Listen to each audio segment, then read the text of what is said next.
Sono accese, sì.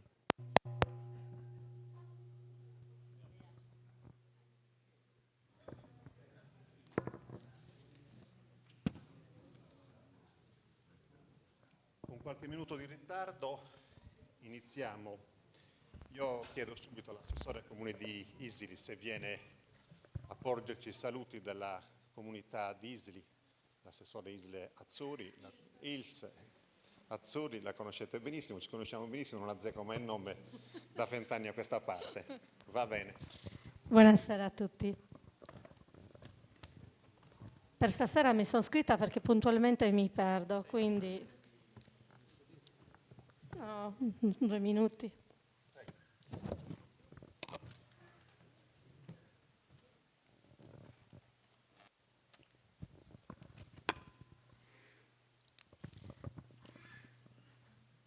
Il sindaco per un impegno improvviso non è potuto venire e saluta tutti naturalmente. Ringraziamo per l'invito, che fa sempre piacere che un candidato alla presidenza della regione venga in questo territorio. Siamo un territorio dell'interno che soffre di tante problematiche. Lo spopolamento è forse la problematica che tocchiamo più con mano. Passano gli anni e ci rendiamo sempre più conto che i piccoli comuni si stanno svuotando. Sappiamo bene che è un fenomeno che colpisce l'intera nazione e forse l'intero continente europeo. È un fenomeno che non è facile risolvere, ma sappiamo di certo che questo fenomeno non si combatte tagliando i servizi, non investendo sulla scuola e sulla cultura, non investendo su trasporti e viabilità. Le zone interne non devono essere dimenticate e non possono essere ricordate solamente quando bisogna installare pale eoliche alte 200 metri, senza il coinvolgimento degli enti locali e della popolazione.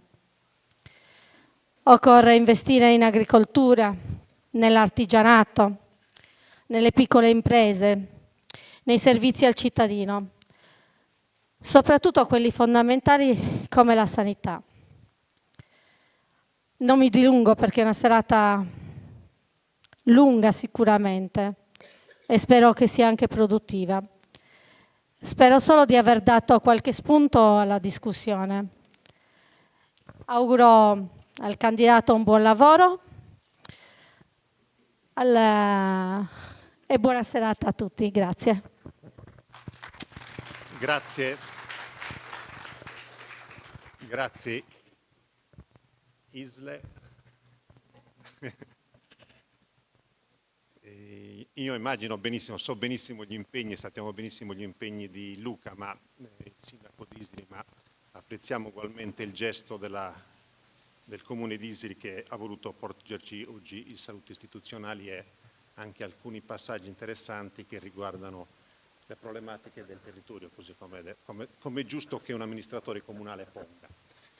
Io darei la parola ora, ma veramente per pochi minuti, ai candidati locali, almeno uno per partito della coalizione, perché ci porgano un piccolo saluto e poi facciamo, dirò io 2 cose, poi Presidente. E poi andiamo a mangiare le zeppole perché è anche giovedì grasso, però è appunto, prima che si... Iniziamo con la padrona di casa. Gianna, prego. Gianna Urgi, candidata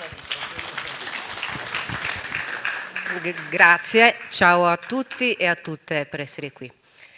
Per me oggi è un privilegio e un onore dare il benvenuto a Renato Soru. Con grande orgoglio ho deciso di contribuire al progetto e alla visione di Sardegna che ha per tutti noi.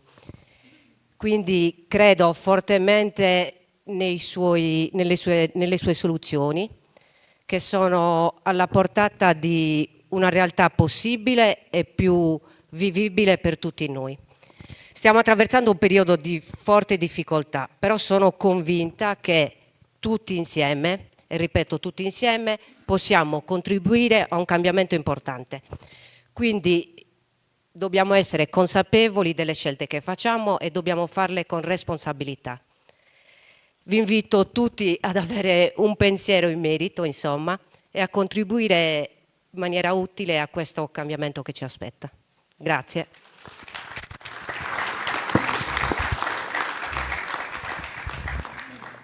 Luigi Pisu, candidato per Vota Sardegna.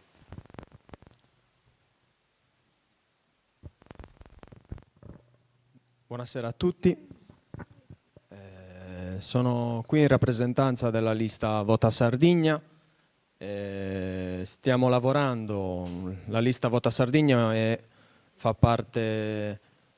costituita da 3 movimenti, i 2 movimenti dell'indipendentismo progressista e il nostro movimento Sardegna Chiama Sardegna, che ha iniziato un percorso di partecipazione e di ascolto delle persone a partire dal novembre 2022. Questo percorso si è concluso poi, ma continuerà, si è concluso a luglio con la stesura del programma della lista e successivamente si è incontrato con gli obiettivi della coalizione sarda e di Renato Suru.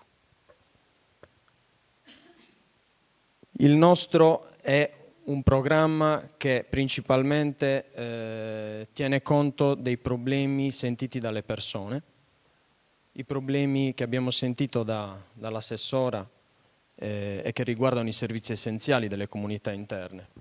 Io oggi volevo parlare un minuto sulla scuola. Noi siamo, come Vota Sardegna, proponiamo una legge quadro sull'istruzione che, come stabilito dall'articolo 5 dello Statuto Sardo, noi possiamo legiferare e ci sono dei punti importanti.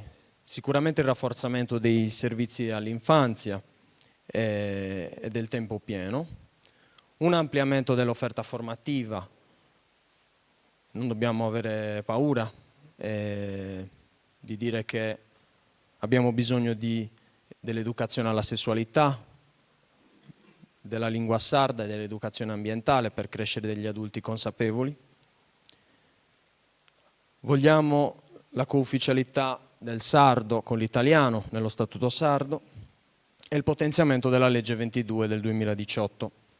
Un punto che mi preme sottolineare è la questione degli educatori pedagogisti, che sono oggi in una situazione di difficoltà e di precarietà. Sono una figura fondamentale oggi per il supporto alla crescita dei nostri ragazzi, ma sono trattati male. Sono pagati a ore, quando i ragazzi che assistono si assentano loro non vengono pagati, quando chiudono le scuole loro non vengono pagati, la retribuzione base è bassa. Da poco c'è stato il rinnovo del contratto collettivo nazionale delle cooperative sociali che migliora un po' la situazione, ma spesso sono utilizzati anche come rimpiazzo rispetto agli insegnanti di sostegno. E nel periodo estivo la sospensione del contratto non gli permette di ricevere neppure la disoccupazione e quindi loro sono portati ad accettare un contratto a tempo determinato, paradossalmente. La nostra proposta su questo è il potenziamento dell'osservatorio degli appalti pubblici, perché spesso questo servizio passa da lì. L'osservatorio degli appalti è partecipato dalle organizzazioni datoriali, dai sindacati, dai rappresentanti dell'ANCI, quindi ci siamo anche noi.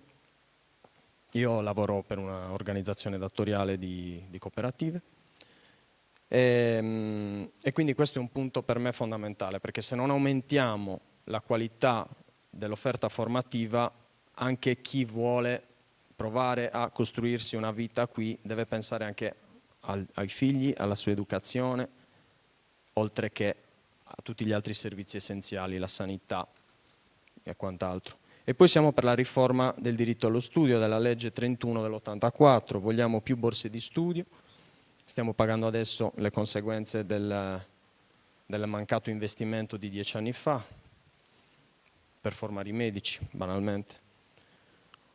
Vogliamo un sistema regionale per il comodato d'uso gratuito dei libri, vogliamo sportelli territoriali per l'orientamento, Vogliamo un nuovo sistema pubblico per la formazione professionale, una programmazione di interventi a doppio canale noi proponiamo,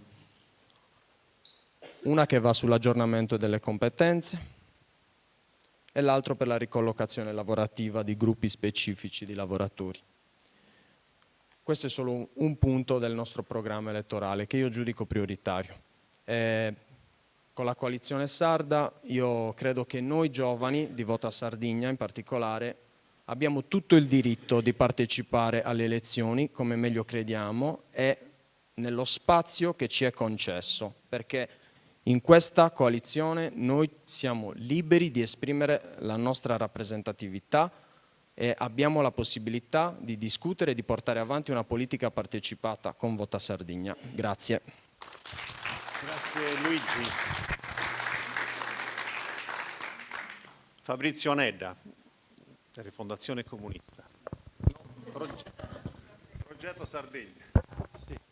Non perché mi vergogno di Rifondazione Comunista, anzi, ho ringraziato in più occasioni la presenza di Rifondazione Comunista nella coalizione di Soru, che si vede da chi sta a sinistra. E la falce a martello penso che sia un segnale storico della sinistra. Sono candidato con la coalizione di Renato Soru in Progetto Sardegna. Lo ringrazio, l'ho fatto in altre occasioni, ma lo ringrazio ancora per aver dato la possibilità, penso, a me come a tante altre persone, di partecipare a questa tornata elettorale. Molto importante. Dopo 5 anni di governo di Solinas, che abbiamo visto è stato solamente macerie in questo governo qui, e quindi dovevamo per forza intervenire. L'altra coalizione, sinceramente, quella che va dai 5 Stelle a Forza Varesi, a Cuccureddu, questo è il perimetro dell'altra coalizione, con all'interno i consiglieri di minoranza di questa legislatura.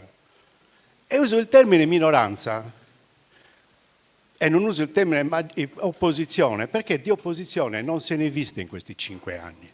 Quindi oggi abbiamo l'opportunità di partecipare a questa competizione elettorale con la coalizione sarda. 2 cose per quanto mi riguarda. Io sono stato dal 2014 al 2019 consigliere regionale in forza di Sinistra Sarda con i comunisti italiani. E durante questa legislatura ho fatto parte della Commissione Attività Produttive e ho avuto modo di partecipare a varie iniziative in questa zona e poi mi sono informato anche dei problemi di questa zona, che sono sulla pastorizia, lo sappiamo, agricoltura e allevamento. Oltre al problema della sanità, che lo sappiamo, inviterei poi Renato Soru a vedere un po' i problemi della sanità che sono proprio importanti in questo territorio. Una cosa mi viene in mente, oltre alla pastorizia e ai problemi dei pastori e degli agricoltori, che producono e vendono il prodotto al prezzo di costo, vale a dire in quegli anni si produceva il latte, lo vendevano a 70 centesimi al litro e loro spendevano 70 centesimi per produrre un litro di latte. Questa è la situazione delle nostre imprese locali, o partite IVA, chiamiamolo come ci pare, ma questa è la situazione. Producono e non fanno profitti. L'unico introito che hanno è quello delle integrazioni e dei bonus che danno alle aziende. Ma vi pare che un'azienda deve vivere di elemosine? No, in questa zona le imprese agricole e pastorali vivono proprio di questi contributi e di integrazioni.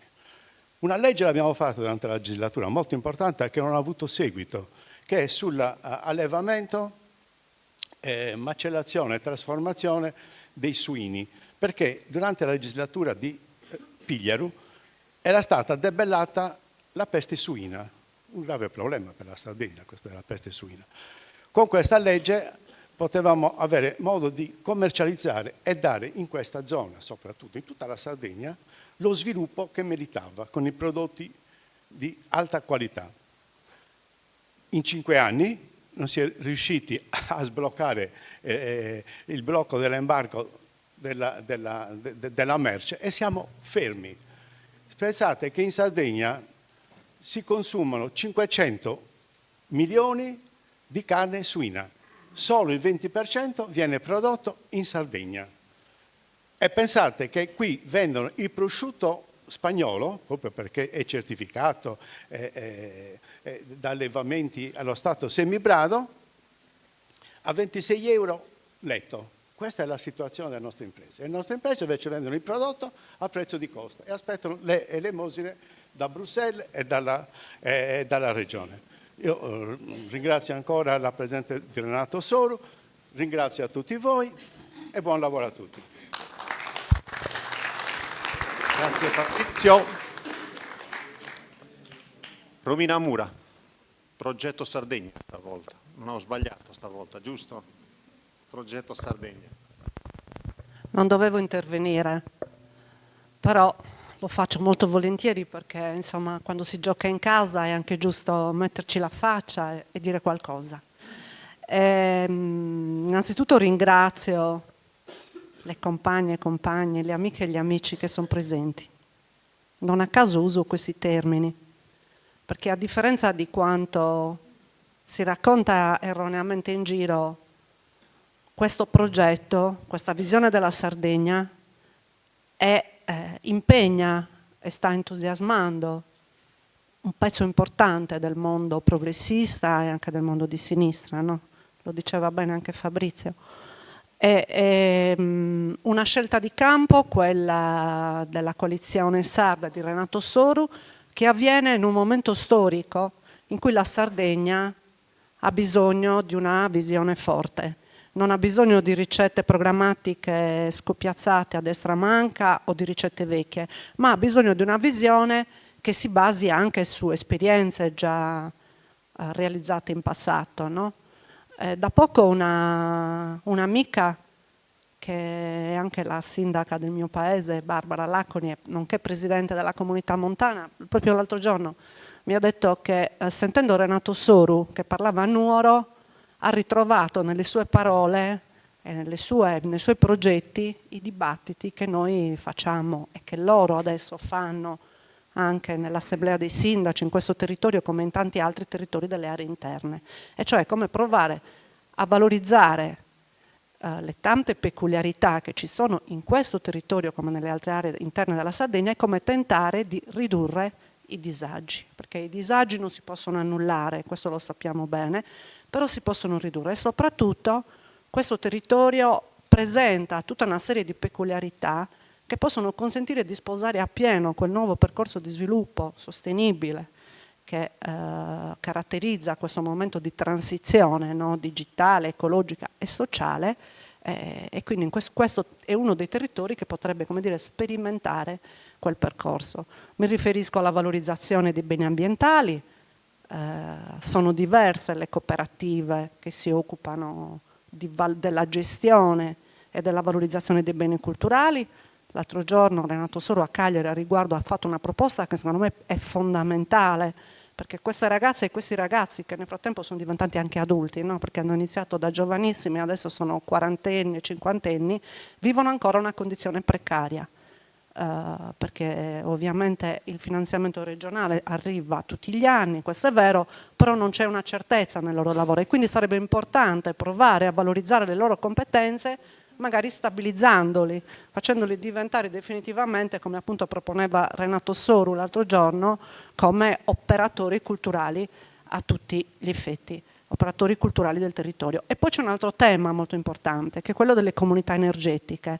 Si parla di energia in questo periodo, si parla di nuove servitù energetiche che potrebbero incombere su territori che sono già gravati da servitù, anche alcune anche di destino, no? Perché ahimè siamo abbandonati a volte anche dalla fortuna questi territori, quindi sull'energia anche in questo territorio per esempio si sta sperimentando anche la formula della comunità energetica, che è la formula che dovremmo sposare anche in grande a livello regionale. Quindi le scelte sull'energia non vanno demonizzate, perché le energie rinnovabili sono il futuro, però vanno vanno opzionate con gli strumenti della pianificazione territoriale e con l'intervento dei decisori pubblici, la regione e gli enti locali. Non possono essere calate dall'alto, ma vanno condivise così. Io mi fermo qui e vi chiedo una partecipazione attiva a queste elezioni. Cioè il 25 febbraio non è una data qualsiasi, è una data importante per provare a dare alla Sardegna un governo che guardi al futuro. I prossimi anni sono, e non solo i prossimi anni, già ora abbiamo tante opportunità in termini di finanziamenti e in termini di progetti. Con buone politiche pubbliche quelle opportunità possono inserire anche questi territori, queste aree interne della nostra regione, che poi sono la stragrande parte del territorio regionale, in processi virtuosi di sviluppo. Se quelle politiche pubbliche non saranno fatte con la dovuta attenzione, ma con il metodo della fotocopia, cioè che prendo progetti di altri posti e li applico anche qui, come purtroppo tante volte è successo, noi perderemo quell'opportunità e forse anche l'ultima opportunità, vista la stragrande mole di risorse che sono a disposizione. Per cui il 25 febbraio è importante, non solo bisogna andare a votare, ma bisogna farsi parte attiva, proprio, come dire, convincere, parlare con le persone che ancora perplesse per ora hanno ancora deciso di stare a casa, no? Perché gli ultimi sondaggi dicono che andranno a votare, sondaggi che abbiamo fatto un po' di tempo fa, che andranno a votare neanche la metà dei sardi. Ecco, bisogna lavorare sulle persone che hanno deciso di stare a casa, chieder loro di andare a votare, di scegliere consapevolmente e di scegliere una guida diffusa e plurale, che ovviamente si sintetizza con Renato Soru, ma è una guida diffusa e plurale che guarda la Sardegna, che non fa parte di geografie politiche decise altrove, ma che guarda con attenzione alla Sardegna e vuole impegnarsi per costruire un futuro sostenibile dell'isola. Grazie. Grazie Romina. A proposito di giovani e di innovazione, qui a Isila diamo una testimonianza, un'esperienza di pochissimi minuti di un ragazzo che ha ideato e pensato un videogioco. Stefano Piras, avvicinati. Deve porre una domanda alla persona. Prego Stefano. Grazie mille a tutti. Intanto vi ringrazio per essere qui, per darmi la possibilità di parlare e diciamo di essere un po' la rappresentanza di quello di cui Ilse parlava prima, ovvero il fatto che c'è una diaspora di giovani e non da questi paesi, ed è chiaramente comprensibile perché non c'è lavoro. Purtroppo, anzi diciamo che il lavoro c'è, è spesso in nero, instabile, a tempo determinato, pochi mesi, perciò noi siamo sempre comunque spinti ad andare fuori.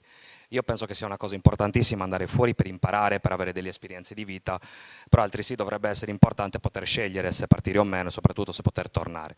Io sono il classico isilese partito a Londra, sono tornato sia per scelta personale ma anche per necessità economica, perché comunque Londra è un posto caro, ma la mia scelta non è stata sicuramente per cercare un lavoro in Sardegna. E di fatto quando poi sono tornato ho trovato vari lavori con un contratto da 2, 5 mesi, 7 mesi, di fatto non puoi neanche prenotare una stanza per vivere a Cagliari. Perciò mi rendo conto che spesso e volentieri la Sardegna viene considerata come un luogo arretrato, dove non si può creare dell'economia e continuiamo, per esempio, almeno dal mio punto di vista molto umile, a basarci su servizi di turismo molto animaleschi. Vediamo l'assalto alle spiagge, tendenzialmente non siamo in grado di, o meglio, potremmo essere in grado di attrarre un turismo più di qualità, più consapevole, che sceglie di visitare dei posti anche per un qualcosa di culturale, non solo per farsi i selfie nei mari. Detto questo, il mio videogioco parte da un mio sforzo personale, vuole di fatto essere una sorta di promozione culturale, un promotore culturale per il territorio di Isili. È un'idea, diciamo, innovativa perché non esistono di fatto nel mercato videoludico giochi ambientati in Sardegna, se non uno che è stato ideato 2 anni fa, e nemmeno da sardi, quindi questo dovrebbe dirla lunga sul nostro assetto tecnologico e diciamo lavorativo qua nella nostra regione. Abbiamo un rappresentante dell'evoluzione tecnologica qui con Renato Soru. Secondo me la dimostrazione che qui si può fare. Parlavamo di digitalizzazione dei luoghi di cultura, Colgo l'occasione per parlare anche di gamification, ovvero quella pratica per cui si cerca di rendere tutto un videogioco, tra cui anche luoghi di cultura come musei e nuraghi e siti archeologici in generale. Qui in Sardegna abbiamo alcuni esempi di gamification, quali per esempio, adesso non ricordo esattamente come si chiama, ma Alghero, per esempio, è una città che presenta in sé tutta una serie di soluzioni tra il gioco e la cultura che serve per incentivare il turismo.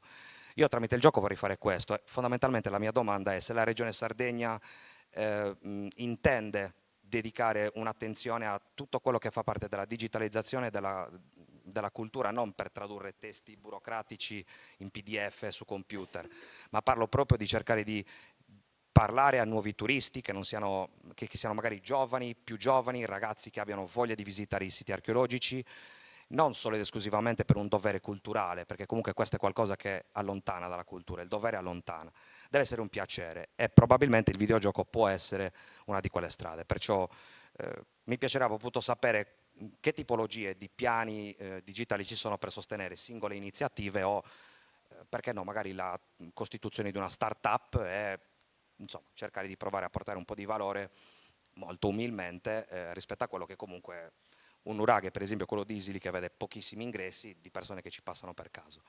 È questo, grazie. Grazie Stefano, grazie davvero Stefano. Provo a dire due cose io, adesso direttamente, perché avevo bisogno proprio di dire due cose a Renato Soru. Innanzitutto buonasera a tutti e a tutti. In questa stanza noi ci siamo visti qualche altra volta.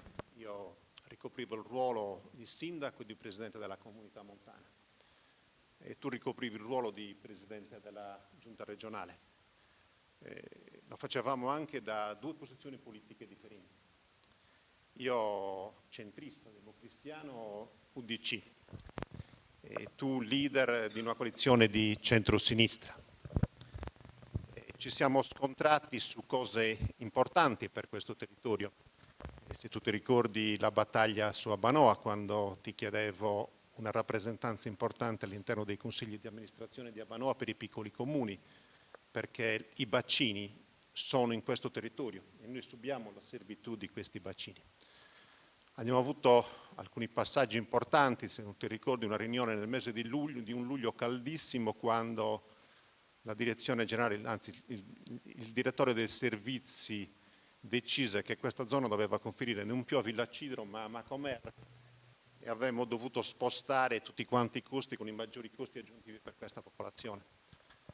Però siamo stati anche vicini, stiamo parlando di rifiuti, però siamo stati anche vicini in alcune battaglie importanti, eravamo sotto l'ombrello, sotto la pioggia a Roma quando stavamo parlando delle vertenze entrate, io, te, Carlo Mannoni.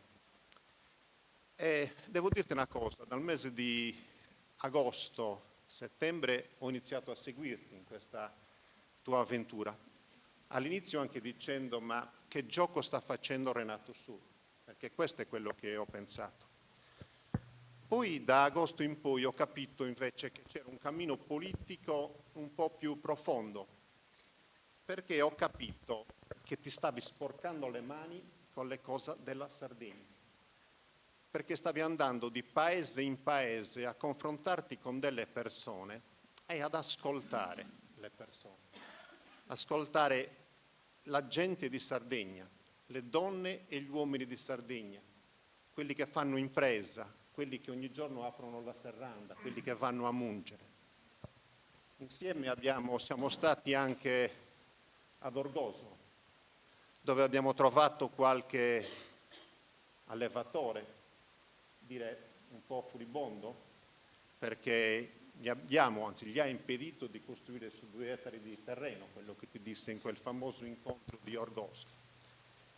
E allora il passaggio è questo fondamentalmente. Hai ascoltato tutti, giovani e anziani, anche io ho ascoltato giovani qui che hanno dimostrato la loro emergenza. Hai ascoltato le criticità di questa terra e le difficoltà del sistema economico che questa terra in questo momento vive, economico, sociale, finanziario, Renato, bancario, perché quello che soffrono molto i nostri imprenditori è un sistema bancario che non è vicino ai nostri imprenditori.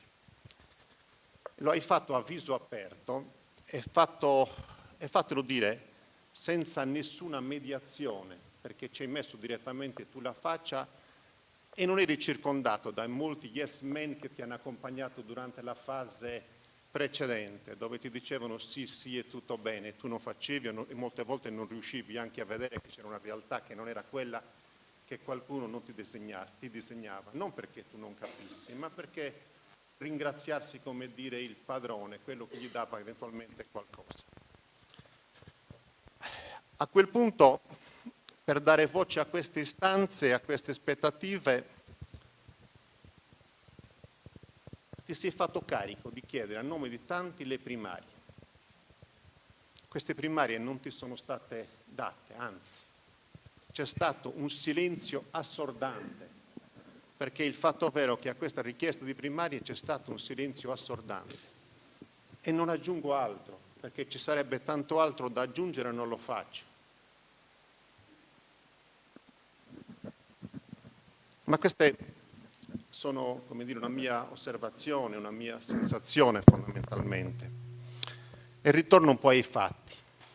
Dal mese di ottobre e novembre gli incontri di ascolto che tu hai fatto si sono incentivati, prima settimanali, poi quasi giornalieri.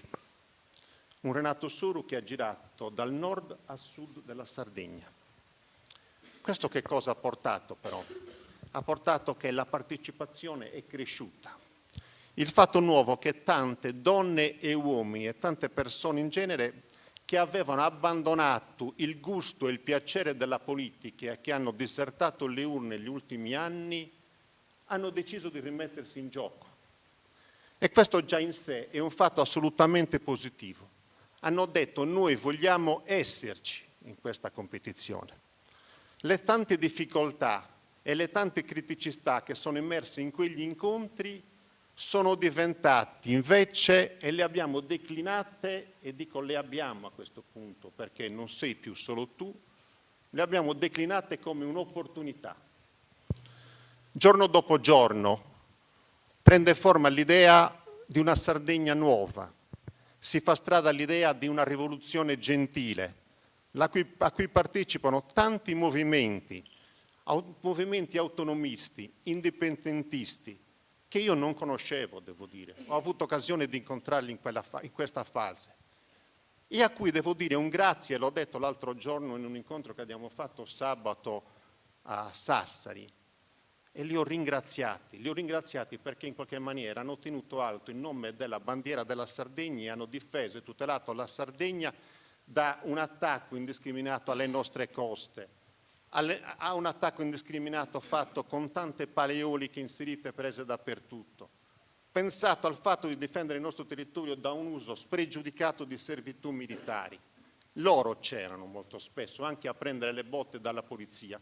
Noi eravamo molto spesso seduti invece su comode poltrone e questo, come dire, è un fatto per me di estremo orgoglio e deve essere per noi un fatto di estremo orgoglio essere insieme con loro in questa partita.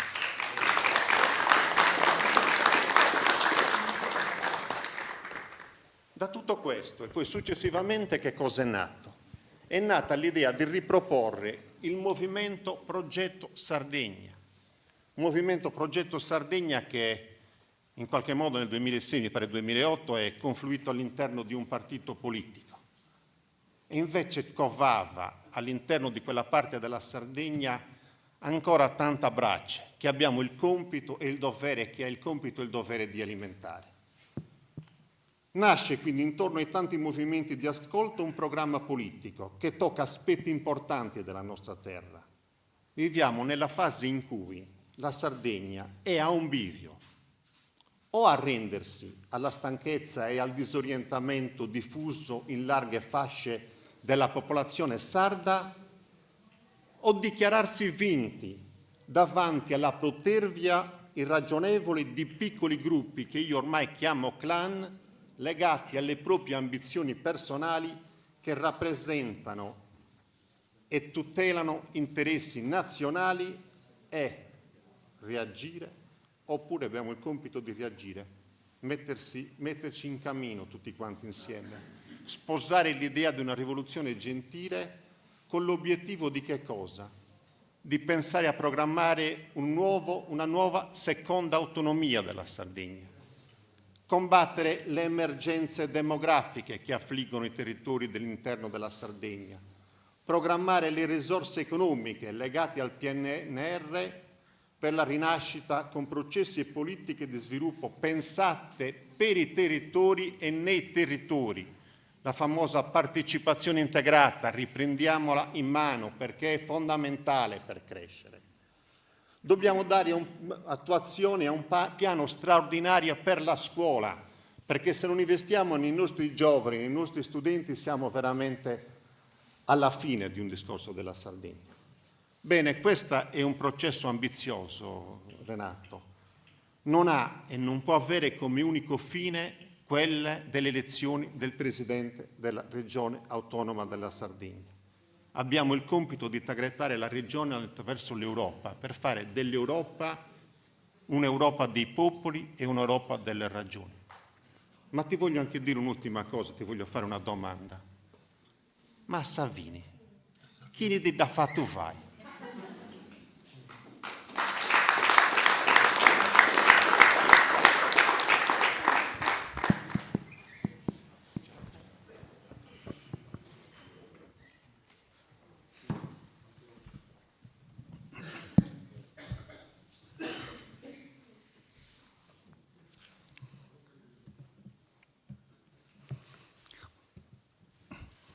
Ma non so se sia utile rispondere a questa domanda, chi ne ha fatto vai.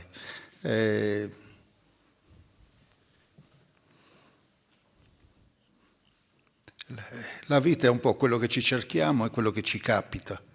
Io ho cercato diverse cose nella mia vita, ho cercato il lavoro, ho cercato di seguire anche ambizioni personali, ho cercato di provare a fare il meglio della mia vita. E l'ho fatto come tanti di voi, tanti nostri amici, amiche che vivono la loro vita bene, nel migliore dei modi possibile, ma all'interno del loro orizzonte personale, familiare. E per quanto riguarda la vita pubblica, spesso esercitano delle critiche, esercitano delle critiche sempre più forti, qualche volta mostrano esasperazione, si lamentano, si scoraggiano anche per come le cose vanno male, e questo scoraggiamento finisce anche per essere la causa del progressivo allontanarsi dalla vita pubblica, persino progressivo allontanarsi dal diritto, dovere di partecipare alle elezioni. È normale, non c'è da accusare nessuno per tutto questo, compreso appunto il fatto di dedicarsi in certi periodi della vita maggiormente alla propria vicenda personale che a una vicenda collettiva. A me per diverse ragioni è capitato di potermi impegnare in politica e di decidere di dovermi impegnare in politica. Era esattamente nel 2003, quindi ormai 20 anni fa. Stavo lavorando, facevo le mie cose anche con molta soddisfazione, e poi era un altro momento così come spesso cade, di disorientamento della politica, di disorientamento soprattutto nella parte del centrosinistra, la difficoltà di affrontare allora il grande potere mediatico e politico di Berlusconi, e quindi qualcuno venne a dirmi: ma forse ti dovresti impegnare perché stai facendo bene nel lavoro, forse potresti fare bene nella vita pubblica.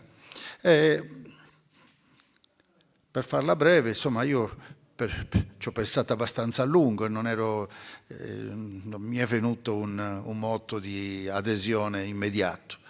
Però poi alla fine ho pensato che se non avessi accettato di impegnarmi, non avrei più avuto il diritto di lamentarmi. Non avrei più il diritto di continuare a camminare o a passare nelle strade della Sardegna e lamentarmi di una strada che non va bene o di una discarica abbandonata, lamentarmi dell'assedio alle coste, lamentarmi di un sistema che non era stato capace di accogliere anche la mia volontà di iniziativa privata, e quindi ero dovuto andare fuori a cercare un po' di ascolto e di collaborazione. Insomma, non avrei potuto lamentarmi di questa Sardegna così bella a cui, come voi, voglio molto bene. Non avrei più potuto lamentarmi di nulla, perché alla fine era stato chiesto anche il mio contributo e rifiutarlo non era possibile.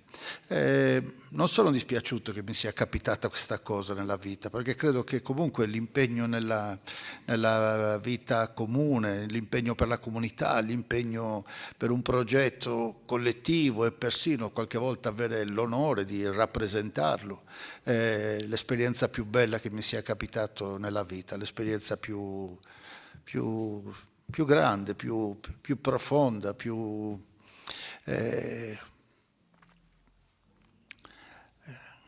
che porto maggiormente proprio nel cuore. Ho fatto altre cose. Qualcuno dice sono un imprenditore prestato alla politica. In realtà la politica è 100 volte più difficile dell'impresa. L'impresa è complicata, ma la politica è più complicata, perché devi far andare bene tante cose e devi farle andare bene non solamente in base alla tua idea, ma molto in base all'idea degli altri. Devi accogliere le idee degli altri, devi comprenderle, proporre un punto di vista nel quale in tanti ci si possa ritrovare e che quindi abbia il consenso di tutti quanti. Insomma, devi correre veramente con... A me mi veniva in mente sempre l'immagine di Arlecchino, l'avevo vista a teatro da giovane, Arlecchino, servitore di 2 padroni, che doveva servire 2 padroni, quindi aveva le mani occupate e doveva portare una specie di gelatina delicatissima che rischiava di crollare da un momento all'altro. Ecco, la politica è essere servitore non di 2 padroni, ma di tantissimi padroni, e portare in mano una cosa che la devi portare velocemente, perché ci sono tante emergenze, tante cose da mandare avanti, tante aspirazioni, richieste a cui rispondere, ed è tutto così delicato, può tutto veramente crollarti in mano da un momento all'altro. Quindi la politica è complicata, però è un'occupazione anche entusiasmante, che davvero riempie la vita, e io ringrazio di aver avuto questa opportunità, che è capitata quasi per caso, ma che davvero ha segnato profondamente la mia vita, ne sono tanto orgoglioso, e anche mi ha aiutato nel bene, nel male, nei momenti più belli, ma anche quelli di maggiore difficoltà. Mi ha aiutato a essere una persona migliore di quello che sarei stato. Ho risposto bene alla prima domanda, adesso provo a cercare di rispondere a qualche altra domanda. È stato detto, è un momento... Le elezioni sono sempre urgenti, si va in giro a cercare i voti, e sempre si dice è un momento importante, bisogna superare il governo che c'era prima e sostituirlo con un altro. Importante, ma direi anche quasi ordinaria amministrazione. Ne abbiamo parlato all'inizio di questa storia.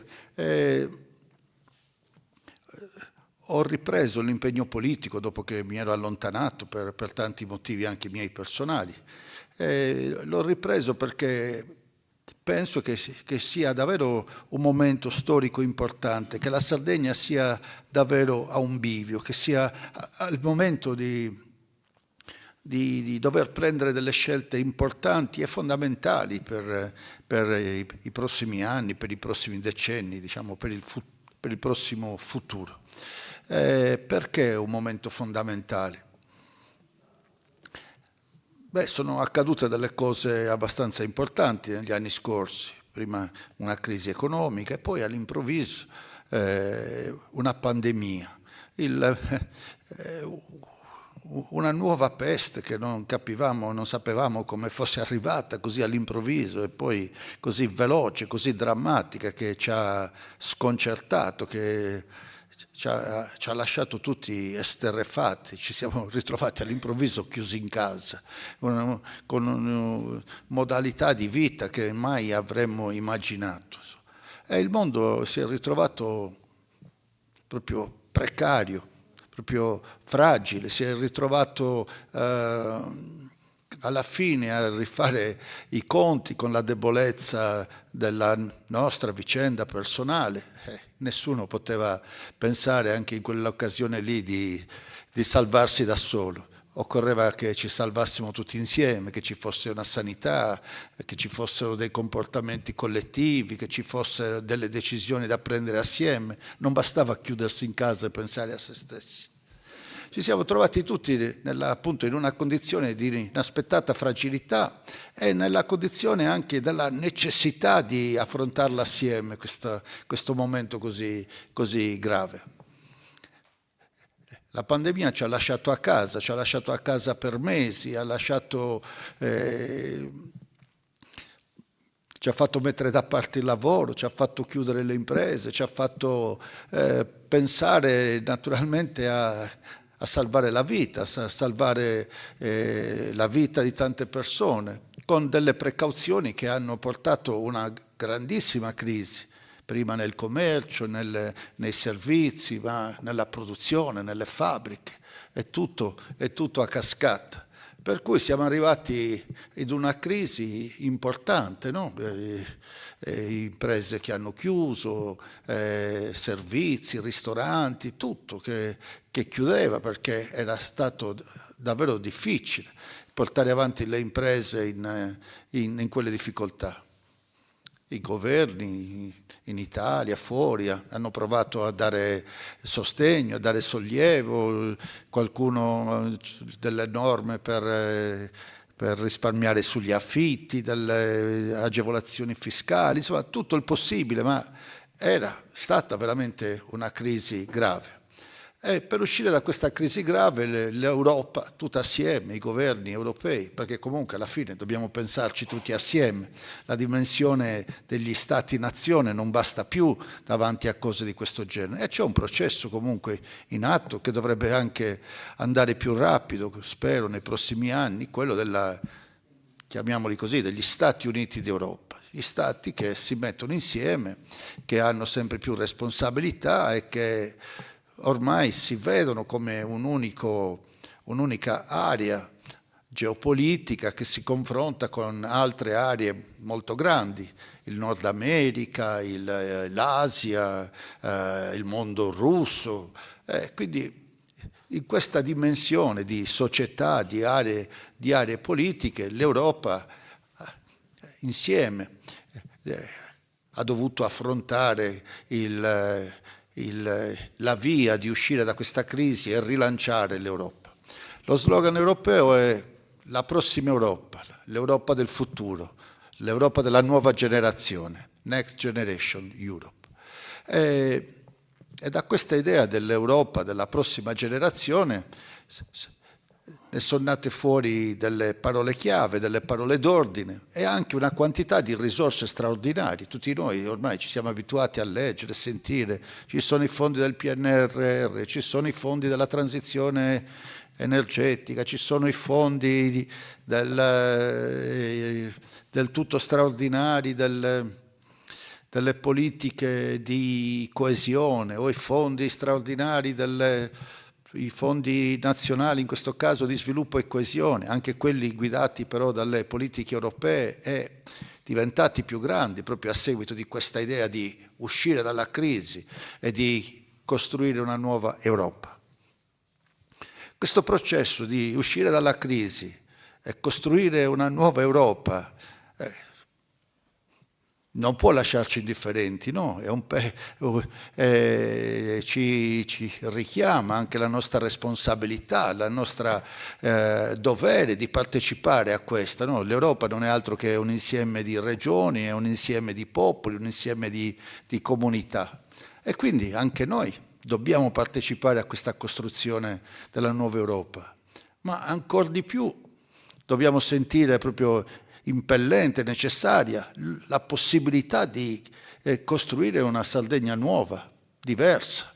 Dobbiamo renderci conto, e non se ne parlava quando abbiamo iniziato a parlarne, del fatto che c'è una quantità di risorse del tutto straordinarie che la Sardegna non ha mai visto da quando è nata, diciamo, dal 1948 a oggi. Non l'ha mai vista nemmeno facendo naturalmente le comparazioni dei soldi di oggi con col valore dei soldi degli anni 60, nemmeno portando tutto a, diciamo, a un valore reale. Non abbiamo mai visto questi soldi e non siamo mai stati così profondamente davanti a una scelta di che strada prendere per uscire da questa crisi. Noi tutti sappiamo, ci hanno insegnato che si esce da una crisi impegnandosi tanto, ma facendo scelte diverse da quelle che ci hanno portato nella crisi. E quindi noi non possiamo uscire dalla crisi con le stesse regole, le stesse parole chiave, le stesse idee, la stessa visione per la Sardegna del passato. Dobbiamo mettere in campo un'idea nuova. Dobbiamo uscire dalla crisi con un'idea nuova, diversa da quella che ci ha portato fin qui. Ecco perché c'è bisogno di tornare a discutere, tornare a parlare con tutti, ascoltare tutti, far crescere insieme una visione diversa. Abbiamo un sacco di risorse, lo dobbiamo sapere, dobbiamo decidere come investirle e abbiamo bisogno di una visione diversa rispetto a quella del passato. E andando a ben vedere, questa visione diversa è possibile, è molto più congeniale a noi rispetto a modelli che invece hanno caratterizzato altri momenti storici della Sardegna. Nel passato, molti di voi si ricorderanno, no? La Sardegna è nata come regione a statuto speciale anche con una grande promessa, l'aiuto da parte dello Stato di uscire dalla povertà con un grande progetto straordinario di rinascita, con un grande progetto straordinario per far rinascere l'economia e la società della Sardegna. Un piano di rinascita l'avevano chiamato. Se ne è iniziato a parlare negli anni 50 e la Sardegna, tutta la politica, le organizzazioni sindacali, tutti, attraverso sindacati e partiti, una discussione diffusa e ne nacque un'idea di un piano di rinascita per la nostra regione, un'idea che poteva servire, poteva essere utile alla Sardegna di quei tempi. In realtà quel piano di rinascita però era nella responsabilità dello Stato, si diceva lo Stato promuove un grande piano di rinascita economico-sociale con la partecipazione della Regione Sardegna. Guidava e comandava lo Stato, noi partecipavamo diciamo, in seconda battuta. Guidava e comandava lo Stato. Tant'è che nonostante quel piano di rinascita, nonostante le cose che erano state discusse, in qualche modo decise in Sardegna, dopo qualche anno lo Stato sterzò e disse sì, molto belle le vostre idee, però sapete che c'è un piano nazionale per l'industrializzazione del Sud, un piano forte che non riguarda solamente la Sardegna, ma riguarda tutto il Mezzogiorno, e per il Mezzogiorno noi dobbiamo dare proprio una spinta, uno shock, portare la grande industria attraverso le partecipazioni statali, attraverso i grandi contributi a fondo perduto, eccetera, eccetera, eccetera. Quella storia lì è stata una fiammata di sviluppo, di lavoro, di crescita economica, non è stata tutta vana. Certo ci saremmo aspettati di più, certo speravamo di più in questo Stato che portava le fabbriche e che con quello cercava di dare veramente uno scossone alla società sarda e alla possibilità di sviluppo. Però è davvero stata una fiammata veloce. Sono successe delle cose a livello nazionale, la crisi delle partecipazioni statali, le privatizzazioni, la vicenda nota come la guerra della chimica, di cui qui a Isili voi siete stati vittime, con la zona industriale sotto la colonia penale, no? Questa fabbrica gigante che stava nascendo quasi per dispetto, proprio nello stesso momento in cui una fabbrica simile si chiudeva a Ottana. Ce n'era una che chiudeva a Ottana e se ne faceva con i soldi dello Stato una identica qui. E infatti non è mai arrivata a termine ed è rimasto uno scheletro di cemento armato che io conosco perché ho iniziato a passarci davanti da quando avevo 20 anni per andare nel centro Sardegna e dicevo, e per me era proprio l'emblema lunare di tutto quello che era andato storto in Sardegna. Quindi quella programmazione, quella idea di sviluppo, in parte nata dalle discussioni in Sardegna, ma poi governata totalmente dallo Stato e con una modalità sbagliata, che ha lasciato veramente molti danni qui in Sardegna. Ha lasciato veramente, come si dice, morti e feriti, ha lasciato delusione, ha lasciato sfiducia, ha lasciato anche un po' di benessere in più, ma subito dopo però ci ha portato veramente una delusione profonda, un lutto quasi da cui per molti decenni la politica sarda non è uscita fuori. Per molti decenni non c'è stata una nuova idea, c'è stato solamente il tentativo di provare a mantenere vivo quello che ormai era non respirava più, era impossibile da tenere vivo, con tutto quello che è successo qui a Isilo, con tutto quello che è successo a Ottano, a Porto Torres, è stato solamente una delusione dopo l'altra.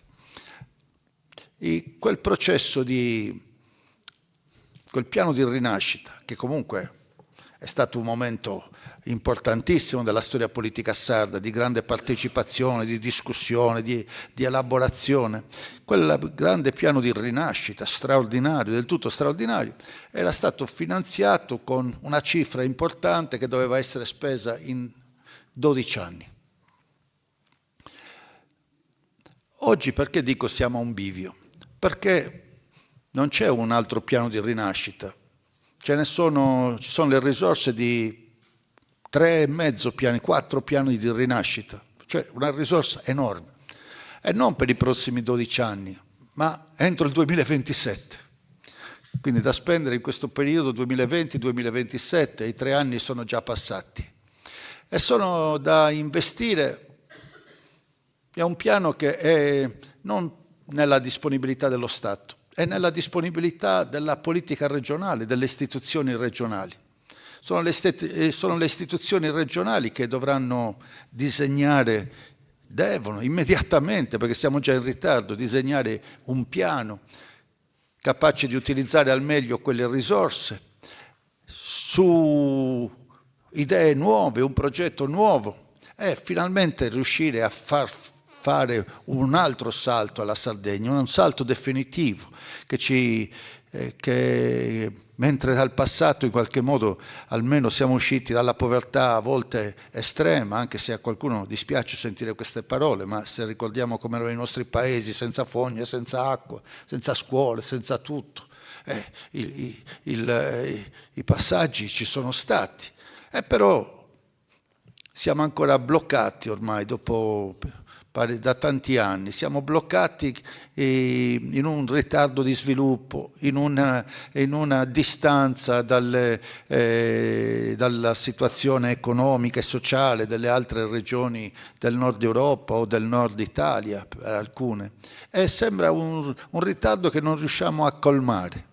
E anzi questo ritardo purtroppo negli ultimi anni, sicuramente negli ultimi 5 anni, è cresciuto. È aumentata la distanza in termini di redditi, in termini di produzione, è aumentata la distanza in termini di scolarizzazione, qualità della sanità, qualità della vita in generale. Quindi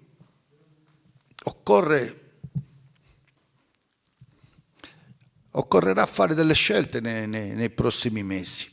Occorrerà fare delle scelte e avere la capacità di farle e poi di attuarle. Noi sappiamo che oggi la Regione non è in grado né di fare delle scelte, non le ha fatte in questi anni, e nemmeno di attuarle. La macchina regionale non riesce a spendere i soldi, ci sono 3 miliardi di euro in cassa, non riesce a spendere i soldi della programmazione, i soldi delle risorse europee, non ha ancora speso un euro di questi finanziamenti straordinari che dovevamo iniziare a spendere dal 2020.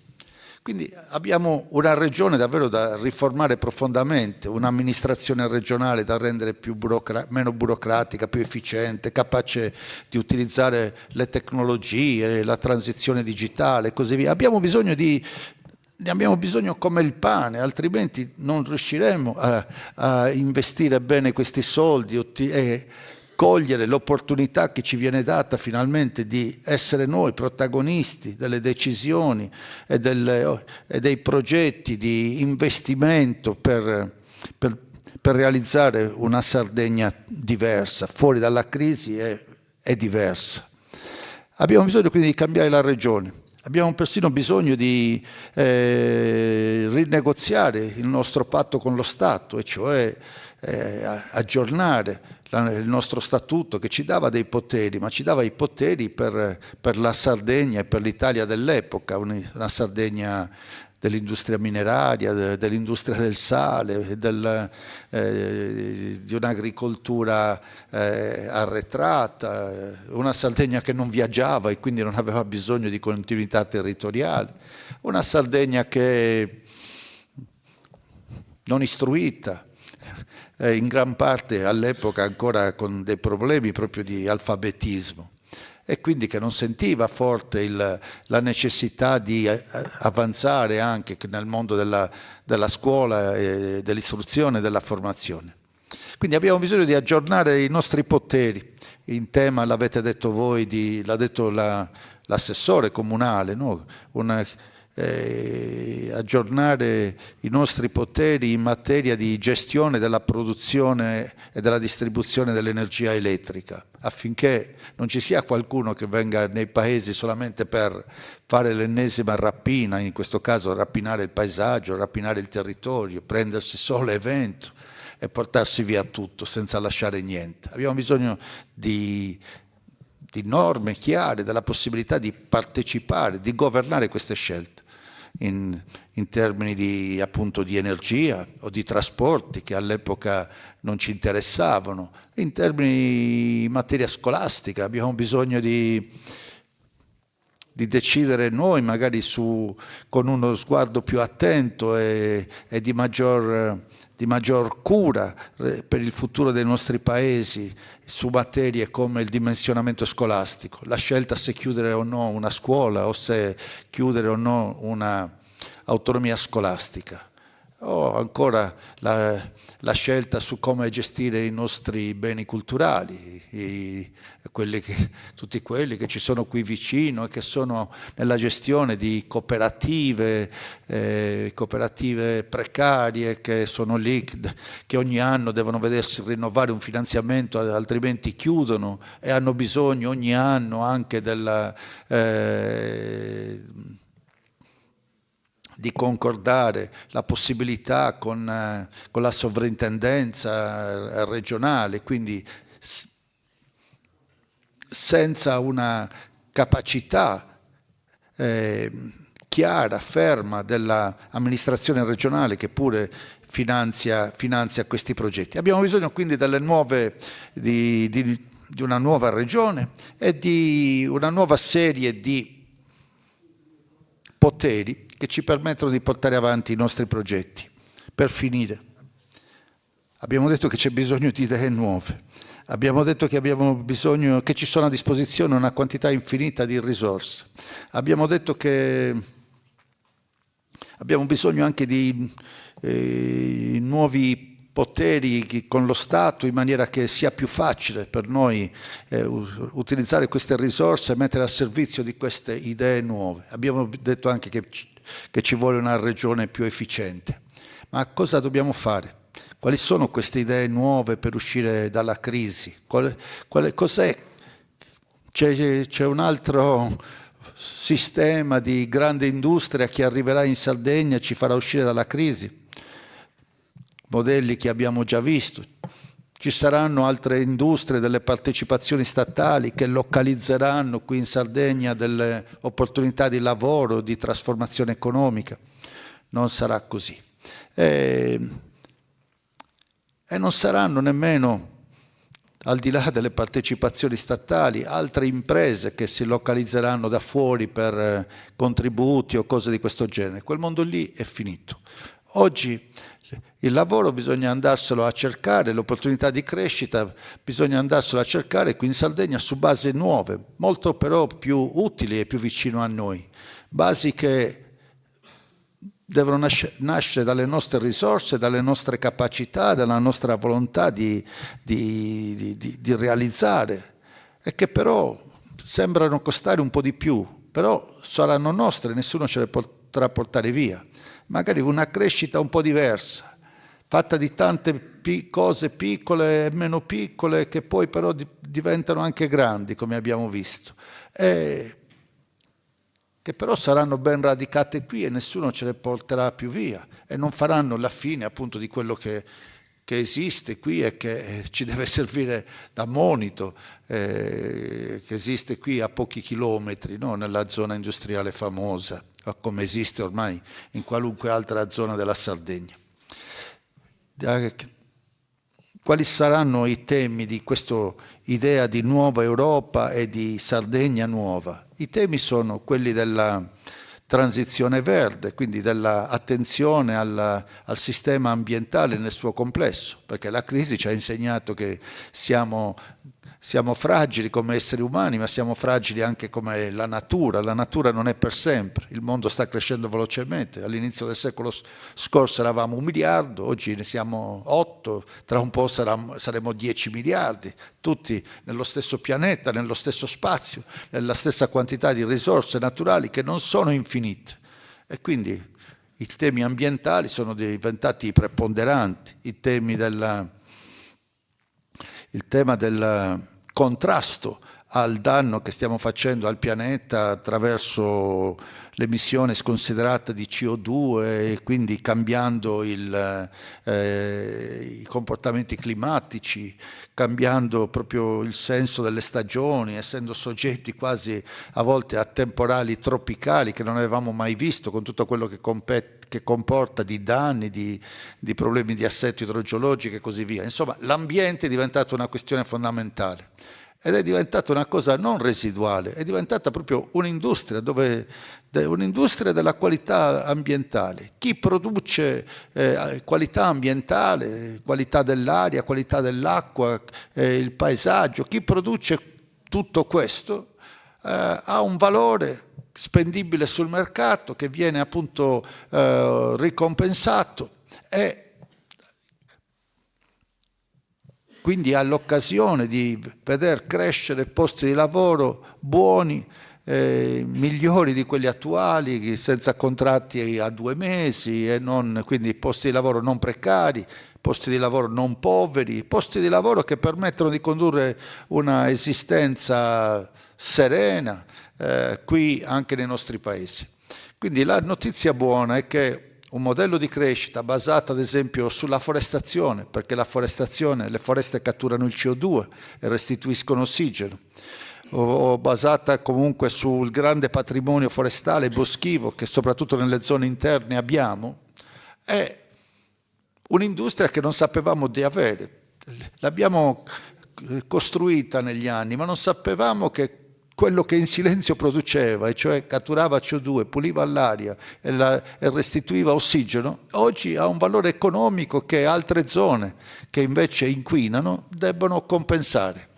E quindi c'è un meccanismo per il quale chi inquina paga, non è autorizzato a inquinare, ma chi proprio ha bisogno ancora di inquinare deve compensare le altre zone che invece fanno esattamente il contrario, disinquinano. E guarda caso le zone che disinquinano sono le nostre. In questi giorni c'è un'agitazione giusta degli agricoltori in Sardegna, giusta perché comunque la nuova PAC, che è nata col periodo di programmazione 2020-2027, non è stata negoziata dalla Regione Sardegna, che ha avuto 2 assessori molto distratti e diciamo del tutto estranei al mondo dell'agricoltura e dell'allevamento. E quindi la nuova PAC europea, che doveva essere attuata poi a livello di singole nazioni, ha trascurato totalmente le specificità della Sardegna.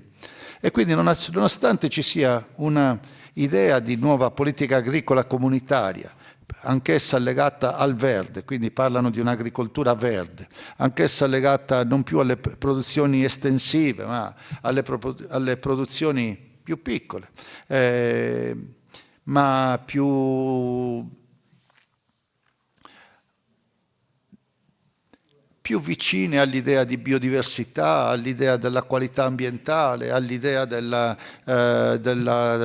tracciabilità delle produzioni, della trasformazione locale e quindi della trasformazione agroalimentare vicino ai campi. Insomma, tutta questa idea europea non è stata adeguatamente portata in Italia e portata in Sardegna, per questo ci sono le manifestazioni, ma anche lì rimane il fatto che abbiamo la possibilità di investire anche nei piani di sviluppo rurale, comunque nella transizione verde, in temi più strettamente, diciamo, quelli che tradizionalmente chiamiamo come temi ambientali, l'acqua, l'aria, le foreste, ma anche l'agricoltura, questa agricoltura verde, multifunzionale, che deve servire a fare presidio del territorio, tutela quindi del paesaggio, tutela e prevenzione degli incendi e così via. Ora l'agricoltura e l'allevamento hanno 2 possibilità nuove di aumentare il loro reddito e quindi di creare condizioni di vita possibili anche nelle nostre zone interne. Una è quello di cui ho accennato prima, la remunerazione della cattura del CO2.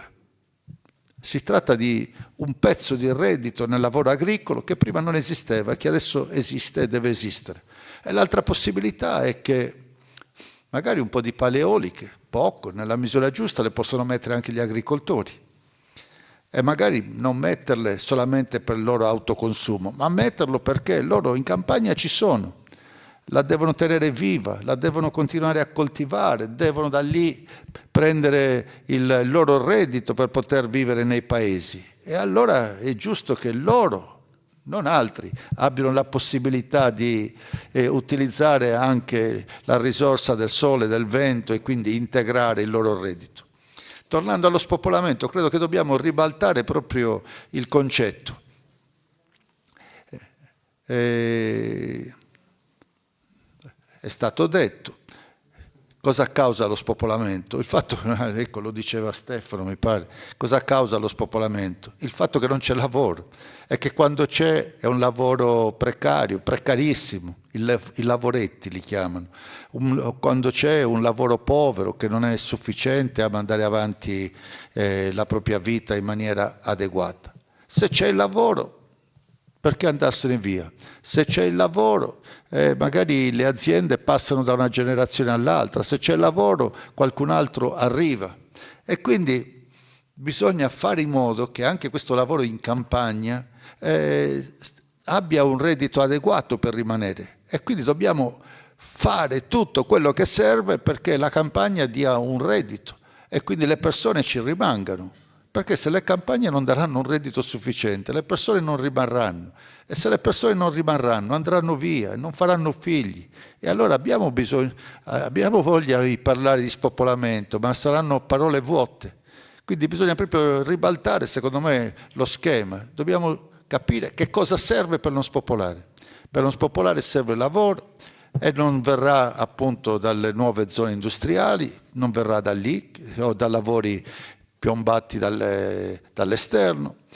Tanto lavoro deve venire dalla gestione ambientale e dal riconoscimento della qualità ambientale anche in agricoltura. E in agricoltura gli si può aggiungere queste due componenti nuove del reddito rispetto alla multifunzionalità tradizionale. La pulizia dell'aria, la cattura del CO2 e la produzione di energia in modo da creare un reddito aggiuntivo e dare benessere a chi vive in campagna. Un altro argomento, e chiudo, estremamente importante per la vita delle zone interne, è la trasformazione digitale, che è il secondo grande punto dell'idea di nuova Europa. La trasformazione digitale vuol dire che almeno per tutto quello che riguarda il mondo digitale, che è un pezzo sempre più importante della nostra vita di ogni giorno, no? Perché ormai ci siamo abituati a non andare in banca, ci siamo abituati, non esistono più le agenzie di viaggio dove comprare un biglietto, prenotare qualcosa, dove ci informiamo, troviamo fornitori o troviamo clienti, lavoriamo, insomma è un pezzo importante del nostro mondo di oggi, no? Del mondo quotidiano, di tutti, chi più e chi meno. Beh, se c'è la fibra ottica fino a casa e ci sono gli strumenti giusti e ciascuno di noi ha un'educazione giusta, beh, per tutto questo mondo che riguarda molti aspetti della nostra vita quotidiana e molti aspetti anche della nostra economia, per tutto questo mondo non esiste la periferia, siamo tutti un nodo della stessa rete, senza centro e senza periferia, e non esistono nemmeno le curve, nemmeno le strade faticose, nemmeno le distanze. Quindi, seppure i paesi non sono cambiati, seppure la geografia non è cambiata, diciamo che c'è una rete nuova per il quale la geografia è cambiata, la rete digitale, appunto. E cosa significa per noi nei paesi? Appunto che i servizi che sono sempre stati lontani si possono avvicinare. Significa che magari gli uffici per fare le pratiche, anziché andare a Cagliari, si possono avvicinare, possono diventare semplicemente un form, una serie di domande a cui si può rispondere facilmente col cellulare. Significa che si può collaborare, che significa, come Stefano stava iniziando a spiegare, che si può lavorare da qui per imprese che sono qui, ma anche per imprese che sono lontane da qui. E cioè questo smart working, come si dice, o il lavoro agile, o comunque il lavoro a distanza.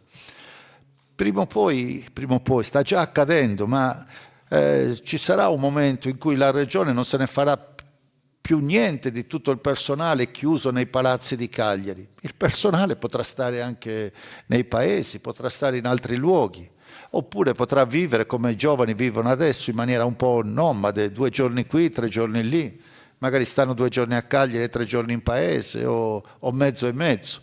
Oppure può succedere, come sorprendentemente ne trovo ogni volta che parliamo di queste cose, e quindi è un fenomeno già più presente di quanto anche non immaginassi. Ci sono ragazzi che sono andati a lavorare a Londra o a Milano, poi sono tornati a vivere qui e lavorano qui, da qui, per imprese londinesi o milanesi o israeliane o americane, e cioè lavorano certo nel mondo digitale, ma lavorano da qui. Ogni tanto fanno un viaggio a trovare la loro azienda per incontrarsi di persona una volta al mese, ma il centro della loro vita è tornato a essere in Sardegna, nei paesi, questo fenomeno accadrà sempre di più e quindi i paesi con i servizi digitali possono tornare a essere un luogo di lavoro anche per imprese che sono distribuite nel territori diversi, in regioni diverse. Possono persino attrarre persone che con i nostri paesi non c'entrano nulla, ma si sono abituati a vivere o preferiscono vivere anche un po' lontano dalle città, magari ci stanno, ma poi qualche mese lo vogliono passare in campagna, un mese lo vogliono passare davanti al mare, a lavorare.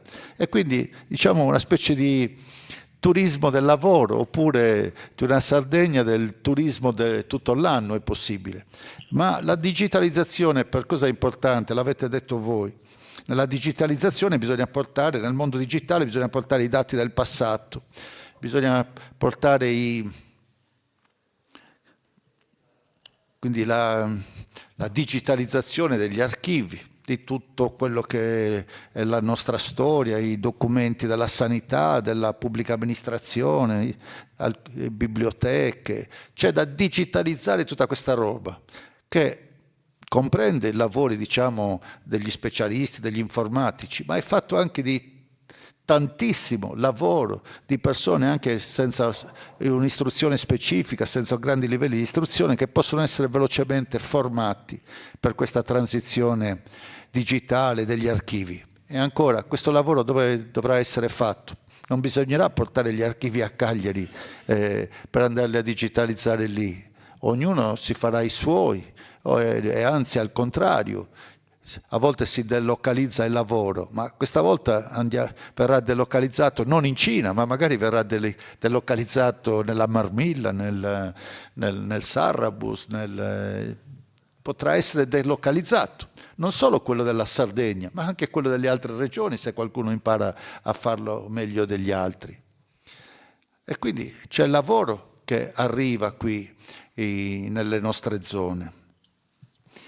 E arriviamo alle cose che mi ha fatto molto piacere sentire. Qualche giorno fa a Cagliari parlavamo di beni culturali e anche dei beni culturali in questa nuova epoca, comunque digitale. E abbiamo detto come anche tutti i nostri beni culturali devono essere portati, diciamo, nel mondo digitale. C'è qualcuno che ha iniziato a lavorarci. Uno ce l'avete a Isili, in qualche modo, ma altri sono a Cagliari. Ad esempio c'è un progetto, si chiama NURNet, peraltro nato da privati, quasi in maniera anche questo casuale, volontariato, ma hanno georeferenziato, localizzato 8.000 siti archeologici nella nostra cartina. Quindi una cartina digitale che tu, una specie di Google Art, no? Dove vai e vedi però 8.000 luoghi della nostra archeologia. E di ogni luogo magari c'è scritto esattamente che cosa c'è, che cosa non c'è, insomma si può andare in profondità e comprendere meglio. C'è un termine che oggi si usa a dire in questi casi, si sta costruendo il gemello digitale del sistema archeologico della Sardegna, e cioè c'è il sistema reale che vediamo, che possiamo toccare con mano camminando e girando per la Sardegna, ma c'è un gemello che possiamo afferrare, vedere, visitare attraverso i nostri smartphone o attraverso i nostri computer. Può essere utile questo? Accidenti. Noi spendiamo soldi per provare a dire «Oh, guardate che c'è la Sardegna, venite a trovare la Sardegna». E quanto sarebbe utile se ci fosse il gemello digitale di tutti i nostri beni culturali, visibile, visitabile, da toccare con mano quasi nei computer di tutto il mondo, negli smartphone di tutto il mondo, perché magari siamo in grado di metterli in rete. Quindi c'è da fare tutta questa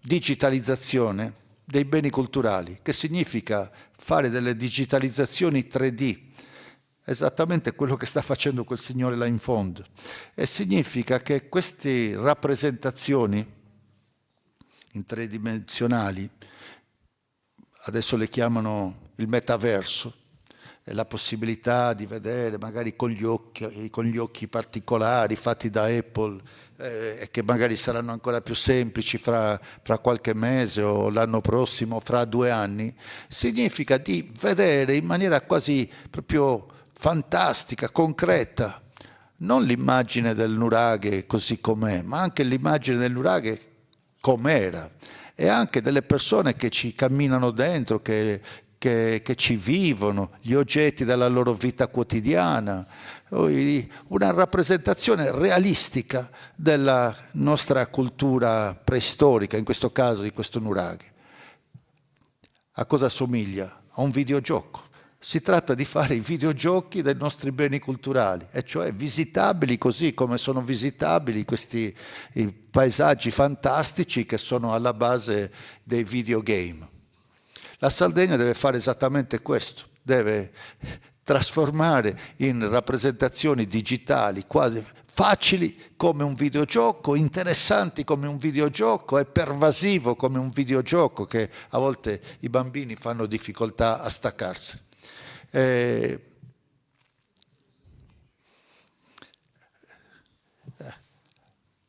È un mondo nuovo davvero che si apre, che ha bisogno di tutta la nostra comprensione, la nostra consapevolezza, anche la nostra fiducia, la nostra speranza, la nostra volontà di investire e di impegnarsi. Finisco perché la storia è lunga. La storia interessante però è questa: siamo a un bivio, abbiamo un sacco di risorse per uscire dalla crisi, e per uscire dalla crisi con un pensiero nuovo. Questo pensiero nuovo ha bisogno della partecipazione di tutti quanti, ha bisogno dell'ascolto di tutti quanti, perché nel posto più impensato poi c'è sempre qualcuno che ti dice: oh, ma lo sto già facendo, è già così, e in effetti è una buona strada, in effetti ci sono competenze per seguirle quelle strade. E quindi abbiamo bisogno della partecipazione davvero di tutti quanti per far fare un salto a questa Sardegna. Poi nei paesi certo si vive se ci sono i servizi, la sanità, i trasporti, la scuola, però di questo ne abbiamo parlato altre volte, non ne possiamo parlare oggi, però è chiaro, lo dobbiamo fare, vedendo i territori come un'unica città, mettendo in ordine le cose, mettendo la politica proprio al servizio delle cose da fare, non come la ricerca di posti di potere da tenermi stretto il più a lungo possibile. Lo possiamo fare, le possiamo risolvere queste cose, si possono risolvere i problemi della sanità, come migliorare il sistema dei trasporti, fare arrivare il treno delle vecchie ferrovie fino a Isili, visto che ormai sono stati comprati, e quindi Isili potrà essere a una distanza molto inferiore a Cagliari, e come Isili i territori vicini. Insomma, sono cose che possiamo fare, così come nella nuova Europa e nella nuova Sardegna l'investimento più importante che dobbiamo fare è l'investimento nell'istruzione, che quindi significa proprio rivoltare il sistema dell'istruzione che in questi paesi si allontana sempre più. Quindi io credo che sia un momento interessante per tornare alla partecipazione politica. Credo che sia una responsabilità che davvero abbiamo tutti quanti di comprendere, analizzare insieme il mondo di oggi, analizzare insieme le difficoltà di oggi, ma le opportunità di oggi, e un pensiero nuovo, un progetto nuovo per questa nostra Sardegna, a partire da quel 2/3 di abitanti che vivono non a Cagliari o a Quartu o a Sassari o a Olbia, vivono nei nuovi paesi, vivono in territori come questi. Qui c'è il cuore della Sardegna, proprio la parte preponderante dei nostri concittadini e concittadine. Quindi davvero non è solamente il momento di andare a votare, non è una scelta così banale come dire vabbè, non vado a votare, non succede nulla. È un momento storico che richiama la responsabilità di tutti quanti. Partecipare e contribuire a un progetto ambizioso ma necessario, indispensabile, come quello di cui ho provato a accennare. Per questo dico anche a voi quello che sto dicendo in giro. non stiamo venendo a chiedere il voto, stiamo venendo a chiedere proprio molto di più, a chiedere di aiutarci tutti a richiamare le persone dalla sfiducia, a togliere le persone dal disinteresse, dall'idea che tanto non cambia nulla, richiamare le persone che hanno già deciso che non gliene frega nulla. Glielo dobbiamo spiegare che gliene frega tanto, anche se gli sembra che non gliene freghi nulla. Gli dobbiamo spiegare che c'è la vita loro e delle persone che a loro sono care, di quelli più giovani, di quelli che verranno. Gli dobbiamo spiegare con pazienza che abbiamo bisogno anche di loro, abbiamo bisogno proprio di una mobilitazione generale. Come nel periodo della pandemia non era possibile uscirne a uno, impossibile. Era necessario ed era indispensabile cercare di uscirne tutti assieme. Cioè, in questo sforzo collettivo di uscirne tutti assieme, in qualche modo ne siamo usciti dalla pandemia. La vicenda politica di questa regione, il momento politico di questa regione è tale che da questo ritardo di sviluppo ne dobbiamo uscire nuovamente tutti assieme. Abbiamo bisogno di uscire da questa crisi con uno sforzo collettivo e con una partecipazione davvero collettiva, corale. Non è più il tempo del io mi faccio il mio. Fare il mio non basta, e non basta nemmeno per se stessi, perché comunque ci saranno un contesto generale che renderà difficile fare il mio. Abbiamo bisogno di realizzare un contesto migliore dove ciascuno di noi possa al meglio spendere la propria vita qui in Sardegna e anche qui in Europa.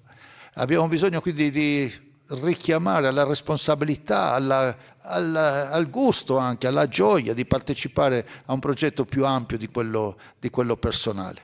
C'è un sacco di gente che è stanca, disillusa, non vuole andare a votare.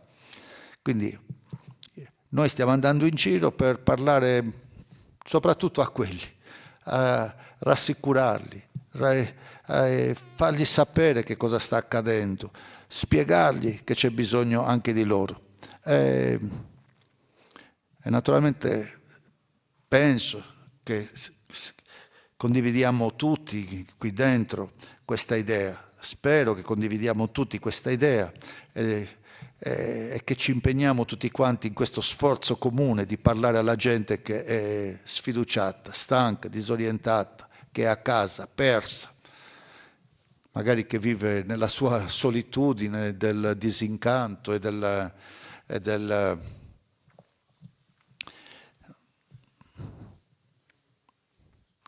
mancanza proprio di fiducia, di speranza per il futuro.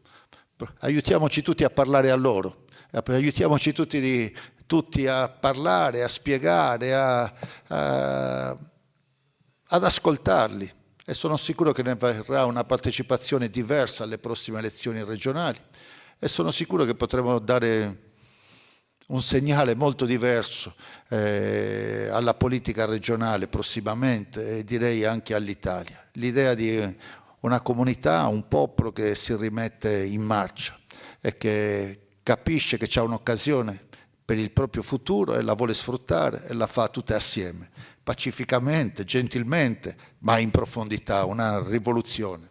Non ci basta niente di meno per i prossimi anni.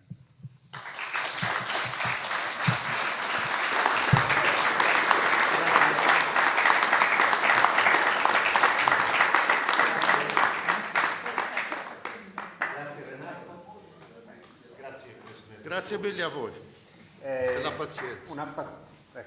Grazie per la vostra pazienza, e adesso siamo ospiti di un buffet organizzato qui da Gianna e dagli amici di ISI. Grazie a tutti. Grazie.